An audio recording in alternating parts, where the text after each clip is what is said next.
সাবেক প্রধানমন্ত্রী বিএনপির চেয়ারপারসন সারা বাংলাদেশের আপসীন নেত্রী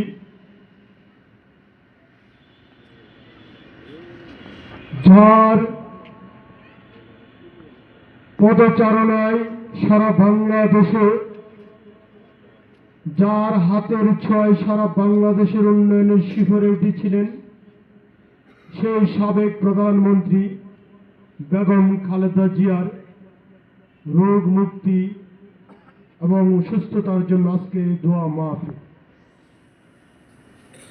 দোয়া মাহফিলে সভাপতিত্ব করছেন আজকের সভায় সম্মানিত সভাপতি বিএনপির অন্যতম নেতা জনাব ইদ্রিস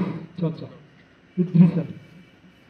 মঞ্চে ইদ্রিস মণ্ডল। মঞ্চে উপস্থিত রয়েছেন আজকের অনুষ্ঠানের বিশেষ অতিথি কেন্দ্রীয় প্রজন্ম দলের ত্রাণ ও পুনর্বাসন সম্পাদক, এলাকার প্রিয় ভাই, সমাজসেবক, জননন্দিত নেতা জনাব দেলোয়ার হোসেন দুলু ভাই।